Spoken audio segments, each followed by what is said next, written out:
ఇంకేం జరుగుతుంది, ఏం రిపోర్ట్స్ ఉన్నాయి మీ దగ్గర లేటెస్ట్ గా? ప్రభుత్వమే దీనికి బాధ్యత వహించాలి, ప్రభుత్వమే దీన్ని నిగ్గు తేల్చాలి, పోలీస్ డిపార్ట్మెంట్ తన నిజాయితీని నిరూపించుకోవాలి. ఇందులో ఇన్వాల్వ్మెంట్ లేకపోతే ఉన్నదన్నా సరే మీరు అది బహిర్గతం చేయాల్సిన అవసరం ఉంది. అసలు ఎటువైపు డ్రైవ్ అవుతుంది ఇది? జగన్మోహన్ రెడ్డి గారికి షాక్ అని చెప్పి ఓ విపరీతంగా మీడియాలో ప్రచారం జరుగుతుంది, సోషల్ మీడియాలో. నేను చెప్పింది మెయిన్ స్ట్రీమ్లో కాదు. అవన్నీ మీరే పెట్టిస్తున్నారని వాళ్ళు అంటాం. చంద్రబాబు నాయుడు గారికి షాక్ అని చెప్పి వాళ్ళు పెడుతున్నారు. సార్, ముందుగా అందరికీ కూడా గుడ్ ఈవినింగ్. కేఎస్ ప్రసాద్ గారికి, చిన్నపరెడ్డి అన్నయ్యకి, కీర్తన గారికి, 99 టీవీ వీక్షకులందరికీ గుడ్ ఈవినింగ్. సార్, ఆంధ్రప్రదేశ్ రాష్ట్రంలో ఏదో చేద్దాం అనుకున్నారు వైఎస్ఆర్ కాంగ్రెస్ పార్టీ వారు. దొరికింది అవకాశం, డిఎస్సి కంటే పెద్ద ఛాన్స్ దొరికింది మనకి, చెలరేగిపోదాం అనుకున్నారు.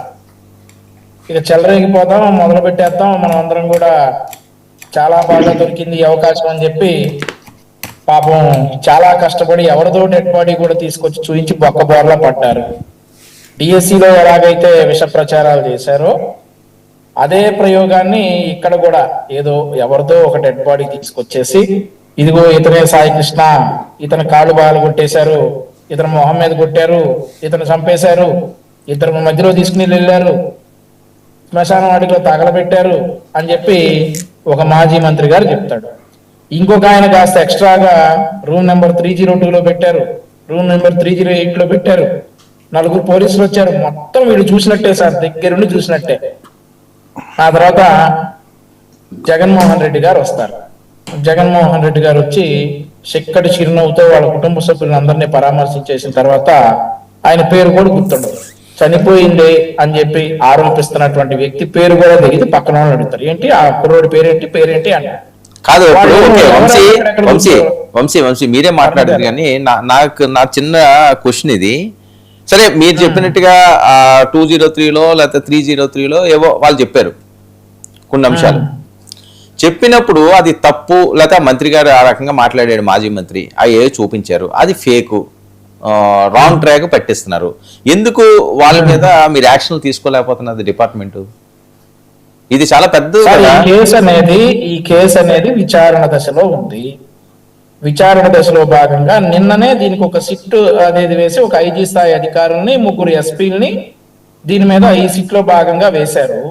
వారందరూ కూడా విచారిస్తారు. ఈ విచారణలో భాగంగా అంబటి రాంబాబు గారు ఆ ఫోటోలు ఎందుకు చూపించాల్సి వచ్చింది అనేటటువంటి విషయాన్ని స్పష్టంగా విచారణలో తేలుతుంది.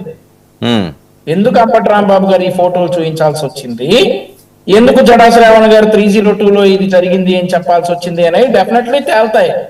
నిన్ననే కదా సార్ షిఫ్ట్ వేసింది, 24 గంటలు గడవలేదు కదా. Let them work. వాళ్ళు వర్క్ చేయనివ్వండి, వాళ్ళ దగ్గర ఆధారాలు సేకరించనివ్వండి, ఏదైనా డిజిటల్ ఎవిడెన్స్ ఉంటే తీసుకోనివ్వండి. అవన్నీ ఎవిడెన్స్లు వచ్చిన తర్వాత అంబటి రాంబాబునే కాదు, దీని వెనక జగన్మోహన్ రెడ్డి గారు విష ప్రచారం చేసిన, ఏదైనా తప్పుడు సమాచారం జగన్మోహన్ రెడ్డి గారు ఇచ్చినా ఆయన్ని కూడా విచారణకి డెఫినెట్ గా పిలుస్తుంది సిట్. సో నిన్ననే కదా. సో నిన్న సిట్ ఏర్పడిపోయి ఇవాళ వచ్చేసి అంబటి రాంబాబుని పిలవాలంటే దట్ ఈస్ నాట్ పాసిబుల్ కదా సార్. వాళ్ళు let them gain the evidence.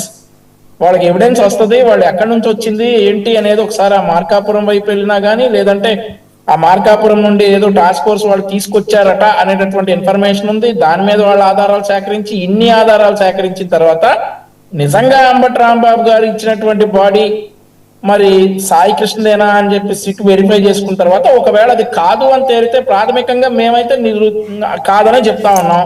ఎందుకంటే అది నవీన్ రెడ్డి డెడ్ బాడీ అని చెప్పేసి ఆ ముఖ కవళికలను బట్టేసి, ఆ ఫేస్ ను బట్టేసి ఈజీగా అర్థమైపోతా ఉంది.